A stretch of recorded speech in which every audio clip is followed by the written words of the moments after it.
Good day, folks. My name is Sharan Swaminathan from the Singapore Cricket Association, and I have with me the head coach of the Singapore national squad, Mr. Dav Whatmore. Dave, welcome to the Outfield. Thank you, Sharon. Very, very pleased to be back at a destination which has always been my favourite, but sadly it's been too long, but I'm very happy to be here. I'm glad you're liking it so far.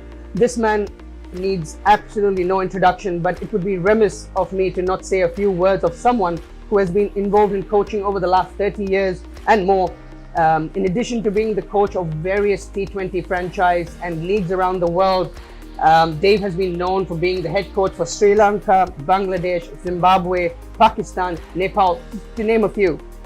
Dave was instrumental in Sri Lanka going on to lift their first World Cup in 1996 and was also considered to be one of the masterminds to make the strategic changes in that squad to turn Sri Lanka's fortunes into gold dust. Maybe that's where we start, Dave. Could you share how you felt going into the 1996 World Cup, and what was your belief prior to the tournament, and how was that working relationship with Arjuna Ranatunga at that point? Yeah, okay, all of those things were good, but leading up to the tournament, we had very recently been beaten in a final by Australia in a triangular Benson Hedges series. So we did okay to get into the final. Then World Cup, very close to the end of that tournament, meant that we were on more familiar territory. We had neutral umpires, and one or two injuries that we had, important injuries that we had at the end of that series, were going to be, boys were going to be very, very fit, and they were going to get over those injuries. So there was a few plus points for us. But I can honestly tell you that at the start of the tournament, that if you ask me, did I know we're going to win it? The answer was no. It was during the course of that tournament where a couple of significant victories made me think, gee, we're going to really go deep in this tournament and at least decide who's going to win it if we don't win it. So it was not until midway until I thought we got a chance. So that's the way it is. What was that turning point? The turning point was the game against India in New Delhi, where Sachin Tendulkar got 100 and they scored 270 or 280. Not easy to chase down, but we chased it down fairly easily in the end. And then it indicated to me that the boys were really up for it. They really wanted to make a point, and it was great to be a part of, because in that particular game as well, Jayasuriya and Kalawithana made merry. It was the last game that fast bowler from India didn't play a game. I can't think of his name. We can come back to that. And fast bowlers are bowling with no third man and fine leg. They had no clue where to place their fielders in an effort to stop the onslaught from these two boys. So it was, if you're a Sri Lankan supporter, it was really good to watch. If you're an Indian supporter, it was horrible to watch. So that was, to me, the turning point. And also, now you asked about Arjuna, no problem. Arjuna, he's pretty much more democratic than you think. He's many ways, he's a very strong character. Still is, but when it came to cricketing matters, he was fiercely supporter of the players, fierce competitor, but a little bit more compassionate than you think when it comes to looking after his group, his own playing group, and also when taking decisions. He was a little bit more democratic than authoritarian. Fantastic. Now, looking back at the players that were part of that squad have gone on to flourish and have really great careers, and again, from a tournament standpoint, that was probably the turning point, but from a life perspective, that was also probably a turning point in their life as well. Sure. I mean, a World Cup victory, represents an opportunity to secure quite a few things, and that's what happened. And a lot of those guys went on to carve out, fairly decent careers. Muthai Mudalibaran being number one, he was a youngster then. Chaminda Vas was a youngster. Both of them, continued to have very illustrious careers, and it's really nice to see. Yeah. Dave, because of everything that you've done on the coaching front, not many people actually know that you've actually had a cricketing past to you as well. So you've played 108 first-class games for Victoria. You've had 7 Test matches for Australia. You retired from playing cricket in 1988, 1989, and you pursued a career in coaching. So what I think I'm interested in hearing is, how did you make that decision to go through that field, and what changed that shift in passion? Yeah, I guess I wasn't qualified to do much else, to be honest with you. You know, when I was growing up, I was a youngster when we migrated from Sri Lanka, and there was a whole range of difficulties associated with, you know, moving from one country to the next. A lot of people will relate to that. So it was a struggle. But cricket and playing cricket was the only thing that gave me the opportunity to develop as a person in a different country. I was still brought up as a subcontinental kid, you know, in a family, despite living in Australia. But to be accepted and to develop, you needed to excel in something. And that was where I excelled in. I found playing cricket easy. In many ways, that was a downfall for me, because I didn't have to work too hard to have success. So it was a case of playing, and you mentioned 7 Tests. I should have had a much longer international career, but I never had the strength of, my mental strength wasn't there. I needed a full-time coach to be with me. We didn't have a full-time coach.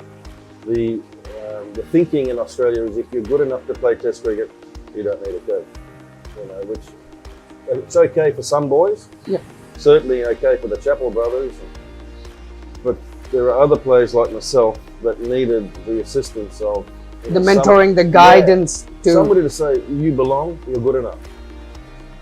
But I had self-doubts at that level, and you know, to be honest with you, playing 5 of those games were in India, you know, and I was a very good player of spin bowling in Australia. Playing spin in India is a totally different ball game altogether, and I really struggled. So, you know, it wasn't a long career, but it was at least a career that enabled me to have a baggy green and to understand more what I didn't have and what I can help others in. So I didn't have a great job. I remember my parents saying, you know, Davinol, study hard, get a good job, be like your sisters. My 2 elder sisters were the prefects at school, and I was always struggling. My report card always said, room for improvement. By the way, that's not changed, yeah?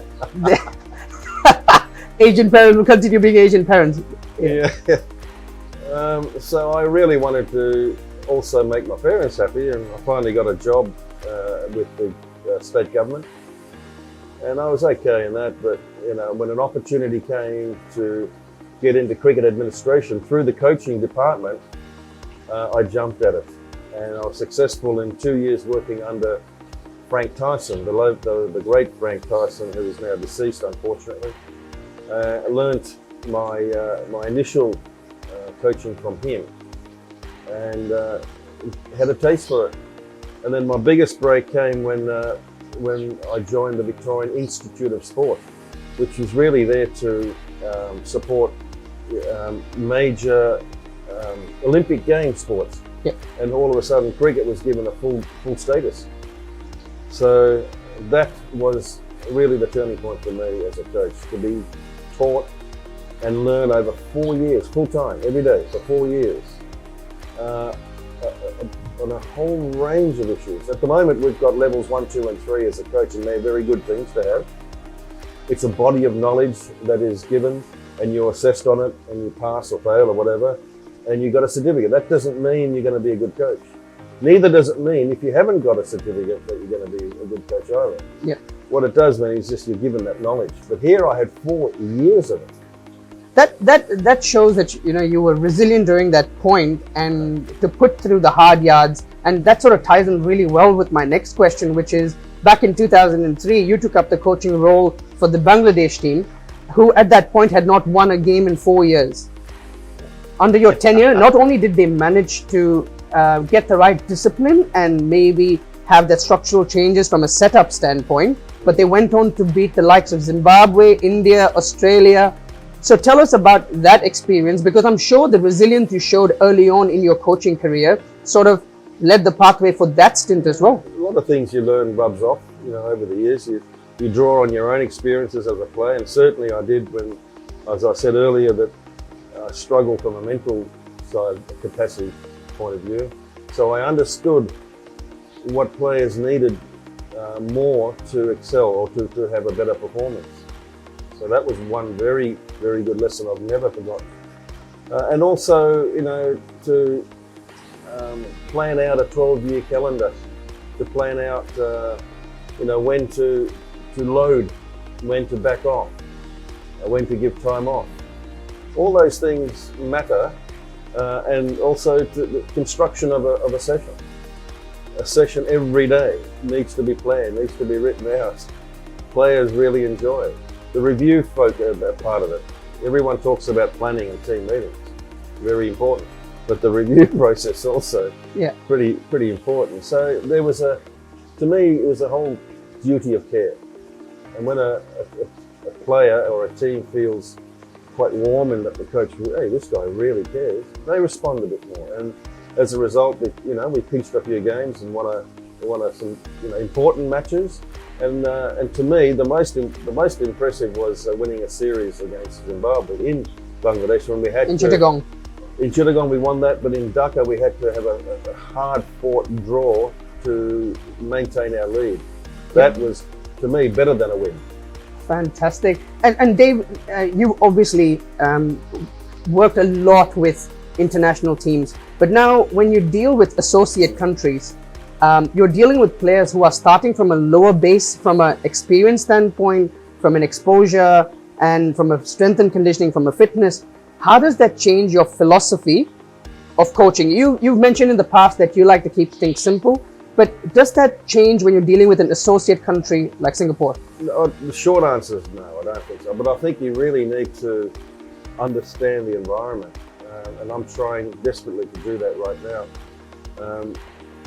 This is my first experience with an associate in this position. Sure, I helped Nepal a little bit some time ago, but only in a lead-up situation. Now with Singapore, I have a short assignment, and I'm really keen to make an impression if I can. And to do that, it will require a little bit of thinking, deeper thinking, because apart from certain principles that will always remain the same, getting the best out of them you may have to chart a slightly different course, because they're not professionals, because they work for a living, and that puts a total strain on resources and their time resources to get to practice, have late nights, go home, sleep, get up and repeat all over again. Not easy to do. So, there'll be some decent thinking towards how to motivate and extract the best possible results given their lifestyle. Absolutely. No, I completely agree, and that will be a big challenge considering Singapore, the financial hub for within Asia. Yeah. Everybody's pretty work driven as well. So how do you balance that with your cricketing needs? Absolutely. Lastly, just to finish off this Q&A sort of segment, I'm going to go into a more personal question. You're born in Sri Lanka. Your upbringing was in Australia. With working with so many international teams and living in different countries, do you have an identity crisis? Absolutely have. Absolutely correct. There are times I ask myself, where do I belong? I have a place in Colombo, which I'm very comfortable with. I would love to return in some way to Sri Lankan cricket. The general public, 99% of them, they love me.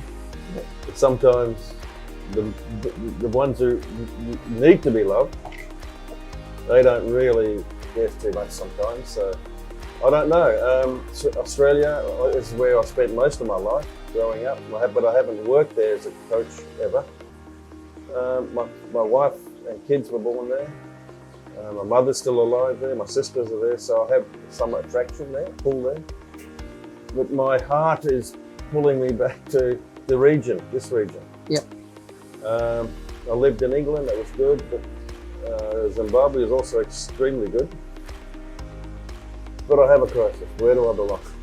Maybe Singapore. That's where the world is going. You know, because of barriers opening up within different countries and the opportunities being presented. It's getting smaller, isn't it? Absolutely. So that's the end of the Q&A segment. I'm just going to finish off now with some quick fire questions. You've heard of this rapid fire round. Hate them. You hate them. Okay, let's give them a go, and that's what we love, putting people in difficult situations. Best international team you've worked with? Sri Lanka. One batsman and bowler that you would pick to bat and bowl for your life? Oh dear. Ian Chappell to bat for my life. A bowler with Mudliver, no question. T20 tests ODI, your pick as a player? Test matches. As a coach? As a coach, I'd go the ODI. Most challenging but most rewarding tenure?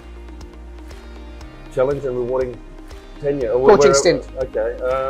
I would think Sri Lanka. I have to say Sri Lanka.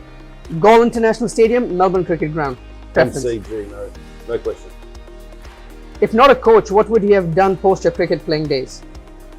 I would have loved to have hit that more of a white ball around a bit more, golfer. Brilliant. Best cuisine? Any. That's the identity crisis coming right there. Buddy? I love food, man. Best holiday spot? South coast of Sri Lanka. Best, most memorable moment in your cricketing / coaching career? Has to be the World Cup. Thought so. Best, Dave as a player or Dave as a coach? Dave as a coach. Dav as a coach, not Dave. Dave. What do you do during your downtime other than sleep? To be honest with you, there's not much downtime because he's very, very rarely shut off totally. But I generally put on the television and watch a little bit before I get really tired and sleep. We usually a bit boring and watch Australian network news. Absolutely. Any cooking shows as well. I love the cooking show. MasterChef Australia. Absolutely. Dav, thank you so much for your time. This has been excellent and an absolute privilege, and all the very best for your new role. Thank you, Sharan. Thank you. Cheers.